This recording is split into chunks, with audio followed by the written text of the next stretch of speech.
সুপ্রভাত। আবার চলে এলাম সকলের সামনে আমাদের রান্নাঘরে। আজকে আমি একটা সম্পূর্ণ নিরামিষ রান্না দেখাবো, সেটা মুগ মালাই কোপ্তা।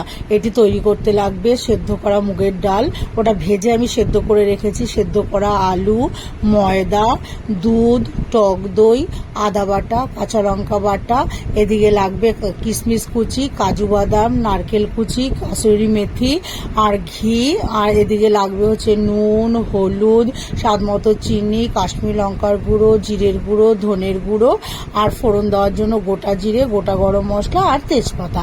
আমি প্রথমে আলুটাকে আগে মেখে নেব। পুরো আলু সেদ্ধ করা আলুটাকে গ্রেট করে তার মধ্যে আদা বাটা আর কাঁচা লঙ্কা একটু থেতো করে সব রেখেছি, ওটা দেব।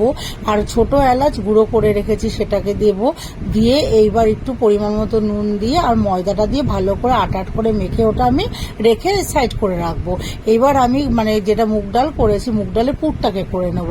প্রথমে কড়াইতে ঘি দিয়ে জিরে ফোড়ন দেবো, দিয়ে নারকেল কুচিটা আগে দিয়ে দেবো। নারকেলটা একটু ভাজা হলে তারপরে আমি চিনে বাদাম থেতো করে রেখেছি সেটাকে দেব, দিয়ে আর কিশমিশ কুচো করে রেখেছি সেটা দেব, একটু আদা বাটা, একটু কাঁচা লঙ্কা থেতো করা, পরিমাণ মতো একটু নুন, একটু হলুদ, স্বাদ মতো একটু চিনি, আর এবার মুগ ডালটাকে দিয়ে দেবো। দিয়ে ভালো করে নাড়াচাড়া করে এবার গরম মশলার গুঁড়ো দেবো, দিয়ে এবার নাড়িয়ে এবার রেখে দেবো, ওটা একটু ঠান্ডা হবে।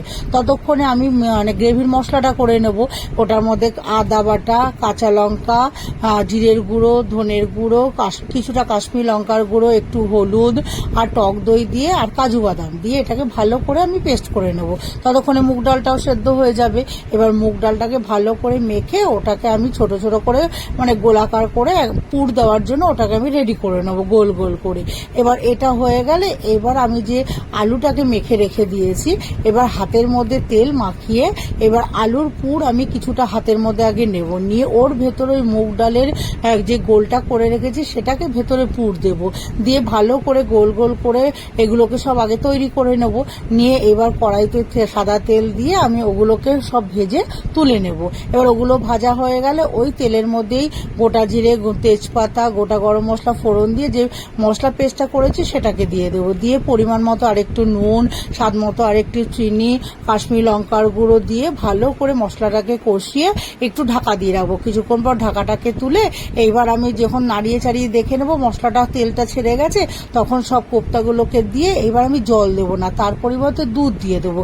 দিয়ে ভালো করে নাড়িয়ে চাড়িয়ে আমি কয়েকটা গোটা কাঁচা লঙ্কা আর কসুরি মেথি আর গরম মশলার গুঁড়ো আর ঘি ছড়িয়ে নাড়িয়ে চাড়িয়ে নামিয়ে নেব। তাহলেই তৈরি হয়ে যাবে মুগ মালাই কোপ্তা।